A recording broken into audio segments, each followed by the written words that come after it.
എല്ലാവർക്കും UK Ninja Zone-ലേക്ക് സ്വാഗതം. ഇന്നത്തെ ഈ ഒരു ഭാഗത്ത് ഉൾപ്പെടുത്തിയിട്ടുള്ളത് BBA 5th സെമസ്റ്ററിനകത്ത് വരുന്ന informatics four tourism and hospitality management എന്ന പേപ്പറിലെ രണ്ടാമത്തെ അധ്യായമാണ്. ആ അധ്യായം ബന്ധപ്പെട്ടുകൊണ്ടുള്ള ടോപ്പിക്കിലാണ് നമ്മൾ ഈ ഒരു ക്ലാസ്സിനകത്ത് പറയാൻ വേണ്ടി പോകുന്നത്. അപ്പോൾ അതിനകത്ത് ഫസ്റ്റ് വരുന്നത് ഡ്രൈവേഴ്സ് ഓഫ് ഡിജിറ്റൽ ബിസിനസ് എന്നുള്ള ഭാഗമാണ്. ഡിജിറ്റൽ ബിസിനസ്സിനെ ഡ്രൈവ് ചെയ്യുന്ന ഫാക്ടേഴ്സ്, അതാണ് ഡ്രൈവേഴ്സ് എന്നാണ് ഉദ്ദേശിക്കുന്നത്. Drivers of digital business, digital ബിസിനസ്സിലേക്ക് എത്തിക്കുന്ന പല ഘടകങ്ങൾ, പ്രധാനപ്പെട്ട ഘടകങ്ങൾ, അതാണ് ഡ്രൈവേഴ്സ് എന്നതുകൊണ്ട് ഉദ്ദേശിക്കുന്നത്. അപ്പോൾ അതിനകത്ത് കുറേ ടേംസ് അതിനകത്ത് വരുന്നുണ്ട്. അപ്പം എന്താണ് ഡ്രൈവേഴ്സ് ഓഫ് ഡിജിറ്റൽ ബിസിനസ് എന്നുള്ള ഒരു ടേമാണ് ആദ്യം നമ്മൾ പറയുന്നത്. Key factors, technologies and trends. അതായത് ഡിജിറ്റൽ ബിസിനസ്സിലേക്ക് എത്തിക്കുന്നതിന് വേണ്ടിയിട്ടുള്ള വളരെ സുപ്രധാനമായിട്ടുള്ള ഫാക്ടേഴ്സ്, അതുപോലെ തന്നെ സാങ്കേതിക വിദ്യകൾ, അതുപോലെ തന്നെ ട്രെൻഡുകൾ, ഇതിനകത്ത് മൊത്തത്തിലാണ് എന്ത് പറയുന്നത് ഡ്രൈവേഴ്സ് ഓഫ് ഡിജിറ്റൽ ബിസിനസ് എന്നതുകൊണ്ട് ഉദ്ദേശിക്കുന്നത്. അത് എന്തിനു സഹായിക്കുന്നു? ഒരു കമ്പനിയെ അല്ലെങ്കിൽ ഒരു ഓർഗനൈസേഷനെ അല്ലെങ്കിൽ നമ്മൾ ടൂറിസം അല്ലെങ്കിൽ ഹോസ്പിറ്റാലിറ്റിയുമായി റിലേറ്റ് ആയിട്ടും പറയുകയാണെങ്കിൽ ടൂറിസത്തെ ഹോസ്പിറ്റാലിറ്റിയൊക്കെ എന്ത് സഹായിക്കുന്നു? ഡിജിറ്റൽ ട്രാൻസ്ഫോർമേഷനും അതുപോലെ തന്നെ ഇന്നോവേഷനും സഹായിക്കുന്ന തരത്തിലുള്ള കീ ഫാക്ടേഴ്സ്, ടെക്നോളജീസ് ആൻഡ് ട്രെൻഡ്സിനെയാണ് ഡ്രൈവേഴ്സ് ഓഫ് ഡിജിറ്റൽ ബിസിനസ് എന്നതുകൊണ്ട് ഉദ്ദേശിക്കുന്നത്. അപ്പോൾ ഇതിനകത്ത് ഈ ഡ്രൈവേഴ്സ് ഓഫ് ഡിജിറ്റൽ ബിസിനസ്സിനകത്ത് വരുന്ന പ്രധാനപ്പെട്ട ഭാഗങ്ങളാണ്.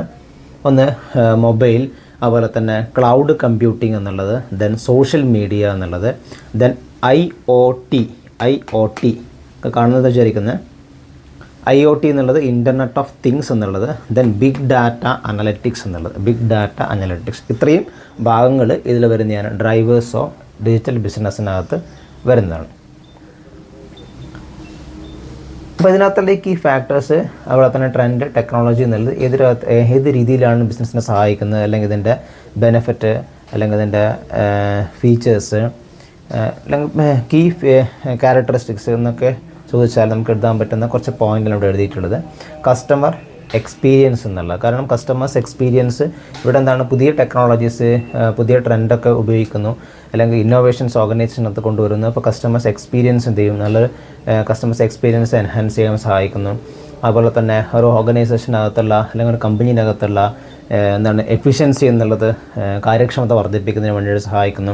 അതുപോലെ തന്നെ പ്രൊഡക്ടിവിറ്റി, ആ ഓർഗനൈസേഷൻ്റെ പ്രൊഡക്ടിവിറ്റി, കാരണം നമ്മൾ പുതിയ ടെക്നോളജികൾ നമ്മൾ ഇൻട്രൊഡ്യൂസ് ചെയ്യുന്നുണ്ട്. അപ്പോൾ പ്രൊഡക്ടിവിറ്റി വർദ്ധിപ്പിക്കുന്നതിന് വേണ്ടി സഹായിക്കുന്നു. മറ്റ് കമ്പനികളുമായിട്ട് നമ്മൾ താരതമ്യം ചെയ്യുമ്പോൾ നമുക്ക് എന്താണ് കോമ്പറ്റീറ്റീവ് ആയിട്ടുള്ള അഡ്വാൻറ്റേജസ് ഉണ്ടാക്കിയെടുക്കാൻ സഹായിക്കുന്നു. അതുപോലെ തന്നെ ഓർഗനൈസേഷനകത്ത് ഇന്നോവേഷൻ കൊണ്ടുവരാൻ സഹായിക്കുന്നു. എക്കണോമിക് ഗ്രോത്ത് ഓർഗനൈസേഷനകത്ത് കൊണ്ടുവരാൻ സഹായിക്കുന്നു. അതുപോലെ തന്നെ കോസ്റ്റ് എന്നുള്ളത് നമുക്ക് മിനിമൈസ് ചെയ്യാൻ വേണ്ടിയിട്ട് സഹായിക്കുന്നു. ചുരുക്കി പറഞ്ഞാൽ കമ്പനിനകത്ത് ഇന്നോവേഷൻ കൊണ്ടുവരാൻ വേണ്ടിയിട്ട് എന്ത് സഹായിക്കുന്നു? ഡിജിറ്റൽ ബിസിനസ്സിൻ്റെ ഭാഗങ്ങൾ സഹായിക്കുന്നു, അല്ലെങ്കിൽ അതിൻ്റെ കീ ഫാക്ടേഴ്സ് സഹായിക്കുന്നു എന്നുള്ളത്. അതായത് ഇതൊക്കെയാണ് ഇതിൻ്റെ ഡ്രൈവേഴ്സ് എന്ന് ഉദ്ദേശിക്കുന്നത്. ഒരു ബിസിനസ് ഡിജിറ്റലിലേക്ക് കൊണ്ടുവരുന്നതിന് വേണ്ടി സഹായിക്കുന്ന കീ ഫാക്ടേഴ്സിനെയാണ് എന്ത് പറയുന്നത് ഡ്രൈവേഴ്സ് എന്നുകൊണ്ട് ഉദ്ദേശിക്കുന്നത്. ഇനി അതിനകത്ത് വരുന്ന മറ്റൊരു ടോപ്പിക്കാണ് ഇവിടെ എഴുതിയിട്ടുള്ളത്, ബിഗ് ഡാറ്റ അനലറ്റിക്സ് എന്നുള്ളത്. ബിഗ് ഡാറ്റ അനലറ്റിക്സ് എന്നുള്ള ബിഗ് ഡാറ്റ എന്നതുകൊണ്ട് ഉദ്ദേശിക്കുന്നത് എന്താണ്? ബിഗ് ഡാറ്റ എന്ന് പറഞ്ഞാൽ വാസ്റ്റ് എമൗണ്ട് ഓഫ് ഡാറ്റ, അതായത് വലിയൊരു കുറേ ഇൻഫോർമേഷൻസ്, കുറേ data, vast amount of data എന്ന് പറയുമ്പം അതിനകത്ത് സ്ട്രക്ചേർഡ് ഉണ്ടാവും, അതുപോലെ തന്നെ അൺസ്ട്രക്ചേർഡ് ഉണ്ടാവും. അൺസ്ട്രക്ചേർഡ് ഒക്കെ ഉൾപ്പെടുന്ന വാസ്റ്റ് എമൗണ്ട് ഓഫ് ഡാറ്റ, വലിയ ഡാറ്റയുടെ ഒരു സെറ്റിനെയാണ് ബിഗ് ഡാറ്റ എന്നുകൊണ്ട് ഉദ്ദേശിക്കുന്നത്. ആ ബിഗ് ഡാറ്റ എന്ന് പറഞ്ഞാൽ എന്താണ്? Vast amount of data. 1990കളിലാണ് ഈ ഒരു ടേം വന്നിട്ടുണ്ടായിരുന്നത്. ബിഗ് ഡാറ്റ എന്ന വാസ്റ്റ് എമൗണ്ട് ഓഫ് ഡാറ്റ ആണ്. സ്ട്രക്ചേർഡ് ഡാറ്റയുണ്ട്, അതുപോലെ തന്നെ സ്ട്രക്ചറായിട്ടുണ്ടാവും, ചിലപ്പോൾ എന്താണ് അൺസ്ട്രക്ചർഡ് ആയിട്ടുള്ള ഡാറ്റ. സംഭവം ഇത്രയേ ഉള്ളൂ. അപ്പോൾ നമുക്ക് പല രീതിയിനകത്ത്, ഇപ്പോൾ സോഷ്യൽ മീഡിയ വഴി, അല്ലെങ്കിൽ മൊബൈൽ വഴി, അല്ലെങ്കിൽ ഇമെയിൽ വഴി, അല്ലെങ്കിൽ മറ്റേ ടെക്സ്റ്റ് ഡാറ്റ, അല്ലെങ്കിൽ ഇമേജസ്, വീഡിയോസ്, അങ്ങനെയുള്ള പല വഴികളിൽ കിട്ടുന്ന ഡാറ്റയുടെ ശേഖരത്തെയാണ് എന്ത് പറയുന്നത് ബിഗ് ഡാറ്റ എന്നതുകൊണ്ട് ഉദ്ദേശിക്കുന്നത്. ക്ലിയർ? ഈ ബിഗ് ഡാറ്റയെ കളക്ട് ചെയ്യുക, അത് സ്റ്റോർ ചെയ്യുക, അത് പ്രോസസ്സ് ചെയ്യുക, അത് അനലൈസ്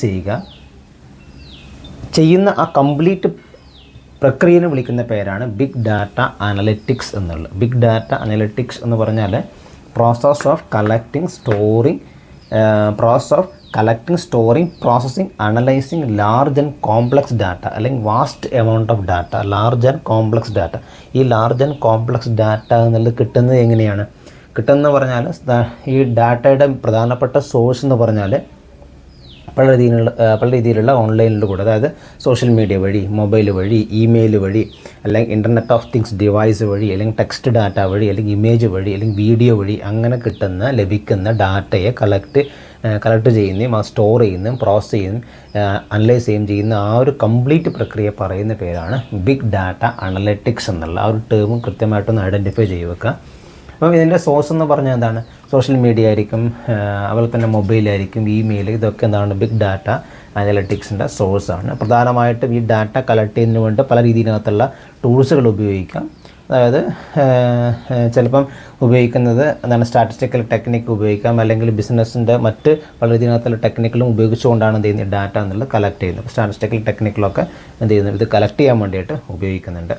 അപ്പോൾ ഇതിനകത്ത് പ്രധാനമായിട്ടും ഈ ബിഗ് ഡാറ്റ അനലിറ്റിക്സ് ചെയ്യുന്നത് നമ്മൾ പ്രൊഡക്റ്റ് വയബിൾ ആണോ, നമ്മളെ പ്രൊഡക്റ്റ് നമ്മൾക്ക് എന്താണ് സാധ്യമായിട്ടുള്ളതാണോ, അത് നമുക്ക് ചെയ്യാൻ പറ്റുന്നതാണോ എന്ന് നോക്കുന്നതിന് വേണ്ടിയിട്ട്, അതുപോലെ തന്നെ ട്രെൻഡിനോടൊപ്പം നമ്മൾക്ക് എന്താണ് നീങ്ങുന്നതിന് വേണ്ടിയിട്ട്. കാരണം നമ്മൾക്ക് മറ്റുള്ള ആൾക്കാരുടെ ഇൻഫോർമേഷൻസും ഡാറ്റയും നമ്മൾ കൃത്യമായിട്ട് അനലൈസ് ചെയ്താൽ, സോഷ്യൽ മീഡിയ വഴിയുള്ള എന്താണ് ഡാറ്റ അനലൈസ് ചെയ്താൽ, അല്ലെങ്കിൽ മറ്റു രീതിയിനകത്തുള്ള ഇമെയിൽ വഴിയും അതുപോലെ തന്നെ മറ്റ് മൊബൈൽ വഴിയൊക്കെ ഡാറ്റ അനലൈസ് ചെയ്താൽ നമുക്ക് ആ ട്രെൻഡിന് ഒത്ത് നീങ്ങാൻ വേണ്ടിയിട്ടൊക്കെ നമുക്ക് സഹായിക്കുന്നു എന്നുള്ളതാണ് ഇതിൻ്റെ ഒരു ഗുണം എന്നുള്ളത്. അപ്പോൾ ഇതിനകത്ത് ഈ ബിഗ് ഡാറ്റ അനലിറ്റിക്സിനകത്ത് വരുന്നത് നമ്മൾ ഡാറ്റ കളക്ട് ചെയ്യുന്ന പറഞ്ഞാൽ സോഷ്യൽ മീഡിയ വഴി ആയിരിക്കാം, ഇൻ്റർനെറ്റ് ഓഫ് തിങ് ഡിവൈസിലൂടെ ആയിരിക്കാം, ടെക്സ്റ്റ് ഡാറ്റ, ഇമേജ്, വീഡിയോ, ഇതെല്ലാം ഇതിൻ്റെ ഭാഗമായിട്ട് വരുന്നതാണ്. ഇനി പ്രധാനമായിട്ടും ഈ ബിഗ് ഡാറ്റ അനലിറ്റിക്സ് ഉപയോഗിക്കുന്നത് പറഞ്ഞാൽ ഒട്ടുമിക്ക എല്ലാ മേഖലകളും ഉപയോഗിക്കുന്നുണ്ട്. കുറച്ച് എന്താണ് ഫീൽഡുകളാണ് ഞാനിവിടെ എഴുതിയിട്ടുള്ളത്. ഒന്ന് എഡ്യൂക്കേഷനകത്ത് ഉപയോഗിക്കുന്നുണ്ട്, അതുപോലെ തന്നെ ഗവൺമെൻറ് മേഖലകളിൽ ഉപയോഗിക്കുന്നുണ്ട്, ഗതാഗതം ട്രാൻസ്പോർട്ട് മേഖലയിൽ ഉപയോഗിക്കുന്നുണ്ട്, മാനുഫാക്ചറിങ് മേഖലകളിൽ, ഫിനാൻസ് മേഖലയിൽ, ഹെൽത്ത് കെയർ മേഖലയിൽ, അതുപോലെ തന്നെ എന്താണ് മാർക്കറ്റിംഗ് മേഖലകളിൽ, ടൂറിസം മേഖലകളിൽ, ഹോസ്പിറ്റാലിറ്റി മേഖലയിൽ, ഇങ്ങനെ എല്ലാ രംഗത്തും എന്ത് ഉപയോഗിക്കുന്നുണ്ട്? ഈ ബിഗ് ഡാറ്റ അനലിറ്റിക്സ് എന്നുള്ളത് ഉപയോഗിക്കുന്നുണ്ട്. അടുത്തായിട്ട് പഠിക്കാൻ പോകുന്നത് cloud computing and cloud storage എന്നുള്ള ചെറിയൊരു ഭാഗമാണ്. ക്ലൗഡ് എന്ന് പറഞ്ഞാൽ ആദ്യം എന്താണെന്ന് മനസ്സിലാക്കുക. ക്ലൗഡ് എന്ന് പറഞ്ഞാൽ നെറ്റ്, ഓവർ ദ നെറ്റ് എന്നാണ് ക്ലൗഡ് എന്ന് ഉദ്ദേശിക്കുന്നത്. അതായത് നെറ്റ് വഴി, എല്ലാം എന്താണ്? നെറ്റ് വഴിയാണ്, ഓവർ ദ നെറ്റ് എന്നാണ് ക്ലൗഡ് എന്നുള്ള ഉദ്ദേശിക്കുന്നത്. അപ്പോൾ ക്ലൗഡ് കമ്പ്യൂട്ടിംഗ് എന്ന് പറഞ്ഞാൽ പല രീതിയിനകത്തുള്ള സേവനങ്ങൾ ഇൻ്റർനെറ്റ് വഴി ലഭ്യമാകുന്നുണ്ടെങ്കിൽ അതിനെയാണ് ക്ലൗഡ് കമ്പ്യൂട്ടിംഗ് എന്ന് പറയുന്നത്. അല്ലെങ്കിൽ ഇൻ്റർനെറ്റ് വഴി പല രീതിയിനകത്തുള്ള സേവനങ്ങൾ ഡെലിവർ ചെയ്യുന്നുണ്ടെങ്കിൽ അതിനെയാണ് ക്ലൗഡ് കമ്പ്യൂട്ടിംഗ് എന്ന് ഉദ്ദേശിക്കുന്നത്. അപ്പോൾ അതിൽ പ്രധാനമായിട്ടുമുള്ളത് സ്റ്റോറേജ് ആണ്. നമുക്ക് നെറ്റ് വഴി നമുക്ക് എന്താണ് സ്റ്റോറേജ് ചെയ്യാൻ പറ്റുന്നതിനെയാണ് ക്ലൗഡ് സ്റ്റോറേജ് എന്നതുകൊണ്ട് ഉദ്ദേശിക്കുന്നത്. അതായത് സ്റ്റോറിങ് ഡാറ്റ ഓൺലൈനിൽ നമുക്ക് പല രീതിയിനകത്തുള്ള ഡാറ്റയും നമുക്ക് സ്റ്റോർ ചെയ്യാൻ പറ്റുന്നുണ്ടെങ്കിൽ അതാണെന്ത്? ക്ലൗഡ് സ്റ്റോറേജ് എന്നുള്ളത്. നമുക്ക് എപ്പോൾ വേണമെങ്കിലും നമുക്ക് എന്ത് ചെയ്യാൻ പറ്റും? അതിൽ നിന്ന് എടുത്തിട്ട് നമുക്ക് നോക്കാൻ വേണ്ടി പറ്റും. ആക്സസിബിലിറ്റി ഉണ്ട്, പിന്നെ ഡാറ്റ കൊളാബറേഷൻ ഉണ്ട്, അതുപോലെ തന്നെ നമ്മൾ ഓട്ടോമാറ്റിക്കായിട്ട് ബാക്കപ്പ് ആവും, നമുക്കത് റിക്കവർ ചെയ്യാൻ വേണ്ടി പറ്റും. അങ്ങനെ നമുക്ക് എന്താണ് ഓൺലൈൻ വഴി നമ്മുടെ ഡാറ്റ സ്റ്റോർ ചെയ്യുന്നുണ്ടെങ്കിൽ, അല്ലെങ്കിൽ ഓവർ ദ നെറ്റ് നമ്മൾ ഡാറ്റ സ്റ്റോർ ചെയ്യുന്നുണ്ടെങ്കിൽ അതിനെയാണ് ക്ലൗഡ് സ്റ്റോറേജ് എന്നതുകൊണ്ട് ഉദ്ദേശിക്കുന്നത്. ക്ലൗഡ് കമ്പ്യൂട്ടിംഗ് എന്ന് പറഞ്ഞാൽ പല രീതിയിനകത്തുള്ള സേവനങ്ങൾ, അതായത് ഡാറ്റ സ്റ്റോറേജ്, അതുപോലെ തന്നെ എന്താണ് സെർവറിൻ്റെ സഹായത്തോടുകൂടി നമുക്ക് എന്താണ് മറ്റ് പല കാര്യങ്ങളും നമുക്ക് ചെയ്യാൻ വേണ്ടി പറ്റുന്നുണ്ടെങ്കിൽ, അതുപോലെ തന്നെ നെറ്റ്വർക്കിംഗ്, അതുപോലെ തന്നെ സോഫ്റ്റ്വെയർ, ഇങ്ങനെയുള്ള പല കാര്യങ്ങളും നമുക്ക് ഉപയോഗിക്കാം. നമുക്ക് അത്തരത്തിലുള്ള സേവനങ്ങൾ നമുക്ക് നെറ്റ് വഴി ചെയ്യുന്നുണ്ടെങ്കിൽ അതിനെയാണ് ക്ലൗഡ് കമ്പ്യൂട്ടിംഗ് എന്നതുകൊണ്ട് ഉദ്ദേശിക്കുന്നത്. അപ്പോൾ അതിൽ ഇവിടെ എഴുതിയിട്ടുണ്ട്, ഒന്ന് നോക്കാം, വായിച്ച് നോക്കാം. Allow data, software, hardware resources to be accessed remotely. അതായത് നമുക്ക് വളരെ ദൂരത്ത് നിന്നുകൊണ്ട് നമുക്ക് ആ സെർവറിൻ്റെ ഡാറ്റയും അതുപോലെ തന്നെ സോഫ്റ്റ്വെയറും ഹാർഡ്വെയറും നമുക്ക് ഉപയോഗിക്കാൻ, നമുക്ക് അങ്ങനെയുള്ള സേവനങ്ങൾ നമുക്ക് തരുന്നുണ്ടെങ്കിൽ അതിനെയാണ് എന്ത് വിളിക്കുന്നത്? ക്ലൗഡ് കമ്പ്യൂട്ടിംഗ് എന്നതുകൊണ്ട് ഉദ്ദേശിക്കുന്നത്. നമുക്ക് റിമോട്ട്ലി ആക്സസ് ചെയ്യാൻ പറ്റുന്ന ഏത് വഴിയാണ്? ഇൻ്റർനെറ്റ് വഴിയാണ് നമുക്ക് എന്ത് ചെയ്യാൻ പറ്റുന്ന ആക്സസ് ചെയ്യാൻ വേണ്ടിയിട്ട് പറ്റുന്നത്. അപ്പോൾ അതിൻ്റെ പ്രധാനപ്പെട്ട 3 ഫീച്ചേഴ്സാണ് ഇവിടെ എഴുതിയിട്ടുള്ളത്. നമ്മൾക്ക് എന്താണ്? ഓൺ ഡിമാൻഡ് സെൽഫ് സർവീസാണ്. ഇവിടെ ഹ്യൂമൻ ഇൻ്ററാക്ഷൻസ് ഇല്ല. ഇവിടെ എന്താണ്? സെർവേഴ്സ് നമുക്ക് ആ ഒരു അത് ഉപയോഗിക്കാനുള്ള സേവനം ഉപയോഗിക്കാനുള്ള നമുക്ക് തരികയാണ് ചെയ്യുന്നത്. ബ്രോഡ് നെറ്റ്വർക്ക് അക്സസ് ഉണ്ട്, അതുപോലെ തന്നെ മെഷേർഡ് ഡിവൈസാണ്. ക്ലൗഡ് സിസ്റ്റംസ് ഓട്ടോമാറ്റിക്കലി എന്ത് ചെയ്യുന്നുണ്ട്, കൺട്രോൾ ചെയ്യുന്നുണ്ട്. മെഷേർഡ് സർവീസ് ആണെന്നുള്ള 3 ഫീച്ചേഴ്സ് ജസ്റ്റ് പറയുന്നുണ്ട്. അതുപോലെ തന്നെ ബ്രോഡ് നെറ്റ്വർക്ക് അക്സസ് നമുക്ക് ഇതിനകത്തുണ്ട്. നമുക്ക് ഫ്ലെക്സിബിളായിട്ട് നമുക്ക് കാര്യങ്ങൾ ചെയ്യാൻ വേണ്ടിയിട്ട് പറ്റുമ്പോൾ തന്നെ റിലയബിളാണ്, സെക്യൂരിറ്റിയാണ്, സ്റ്റോറേജിൻ്റെ അപ്ഡേറ്റ്സ് ഒക്കെ നോക്കുന്നതാണ് ഇതുമായി ബന്ധപ്പെട്ടുകൊണ്ടുണ്ട്. അതായത് നെറ്റിൽ വഴി അല്ലെങ്കിൽ പല രീതിയിനകത്തുള്ള സേവനങ്ങൾ കമ്പ്യൂട്ടിംഗ് അതായത് കമ്പ്യൂട്ടേഴ്സിൻ്റെ പല സേവനങ്ങളും നെറ്റ് വഴി നമുക്ക് തരുന്നുണ്ടെങ്കിൽ അതിനെയാണ് ക്ലൗഡ് കമ്പ്യൂട്ടിംഗ് എന്ന് പറയുന്നത്. സ്റ്റോറേജ് എന്ന് പറഞ്ഞാൽ എന്താണ്, സ്റ്റോറി ഡാറ്റ ഓൺലൈൻ ആണെന്ന് പറഞ്ഞാൽ സ്റ്റോറേജ് എന്നാൽ അതിൻ്റെ ഫീച്ചേഴ്സാണ് ഇവിടെ എഴുതിയിട്ടുള്ളത്. അപ്പോൾ അത്രയും കാര്യങ്ങളാണ് ക്ലൗഡ് കമ്പ്യൂട്ടിംഗ് എന്നുള്ളത്. ഓൾറെഡി നോട്ടുണ്ട്, അതിൻ്റെ താഴെ ഞാൻ എൻ്റെ നോട്ട് കൊടുക്കുക. അപ്പോൾ ആ നോട്ട് കൂടി ജസ്റ്റ് നമ്മളൊന്ന് വായിച്ച് നോക്കാം.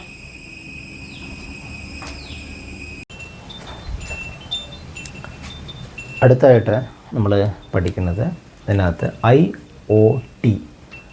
IoT അല്ലെങ്കിൽ ഇൻ്റർനെറ്റ് ഓഫ് തിങ്സ് എന്നുള്ളൊരു ടോപ്പിക്കാണ്. ഇൻ്റർനെറ്റ് ഓഫ് തിങ്സ് എന്നുള്ളത് വളരെ കൃത്യമായിട്ടൊന്ന് മനസ്സിലാക്കുക. എന്താണ് ഇൻ്റർനെറ്റ് ഓഫ് തിങ്സ് എന്നുള്ളത് ഇവിടെ എഴുതിയിട്ടുണ്ട്. Network of physical objects things connecting and exchanging the data with other devices and systems over the internet എന്ന് പറഞ്ഞാൽ എന്താണ്, അതായത് ഇൻ്റർനെറ്റിൽ മറ്റ് ഡിവൈസുമായിട്ട് നെറ്റ് വഴി കണക്ട് ചെയ്യുന്ന എല്ലാ തരത്തിലുമുള്ള ഫിസിക്കൽ സിസ്റ്റംസും സെൻസേഴ്സ്, സോഫ്റ്റ്വെയർ, അതുപോലെ തന്നെ മറ്റ് കണക്റ്റിംഗ് ടെക്നോളജി, ഇതൊക്കെ ഉൾപ്പെടുന്നതിനെയാണ് ഇൻ്റർനെറ്റ് ഓഫ് തിങ്സ് എന്നുകൊണ്ട് ഉദ്ദേശിക്കുന്നത്.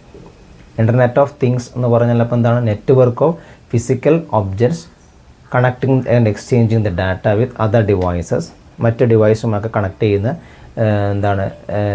Physical objects and systems over the network, sensors, software, connectivity over the technology, sensors, അതുപോലെ തന്നെ മറ്റ് സോഫ്റ്റ്വെയറുകൾ,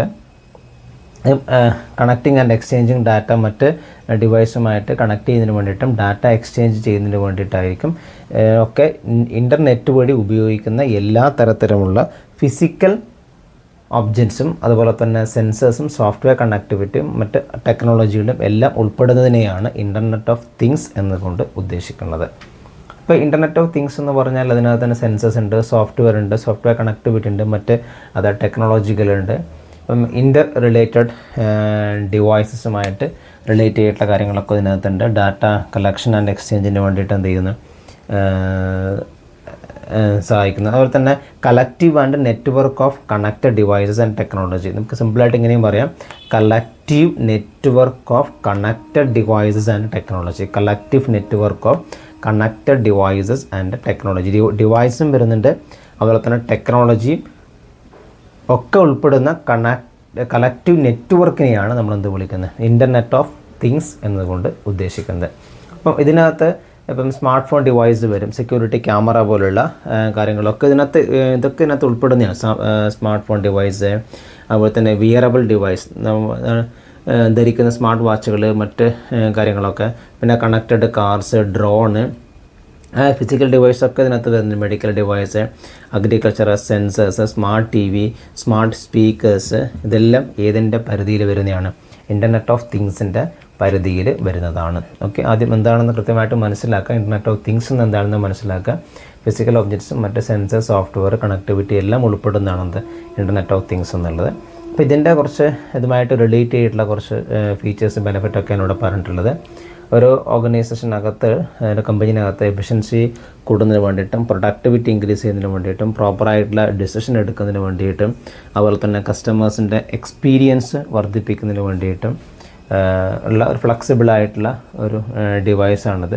ഹെൽത്ത് കെയർ മേഖലയും പല മേഖലകളിലും എന്ത് ചെയ്യുന്നുണ്ട്, ഇൻ്റർനെറ്റ് ഓഫ് തിങ്സ് എന്നുള്ളത് എന്നിട്ട് നമ്മൾ ഉപയോഗിക്കുന്നുണ്ട്. അപ്പം ഇതൊക്കെയാണ് ഇതിൻ്റെ ബേസിക് ആയിട്ടുള്ള കുറച്ച് കാര്യങ്ങൾ എന്ന് പറഞ്ഞാൽ. ആദ്യം ഇതിൻ്റെ മീനിങ്, അതുപോലെ തന്നെ എന്താണ് എന്നുള്ള കാര്യം ഒന്ന് കൃത്യമായിട്ടൊന്ന് വായിച്ച് ഒന്ന് മനസ്സിലാക്കുക. എന്നിട്ട് നിങ്ങൾ നോട്ടും കൂടി ഒന്ന് വായിച്ച് നോക്കാം.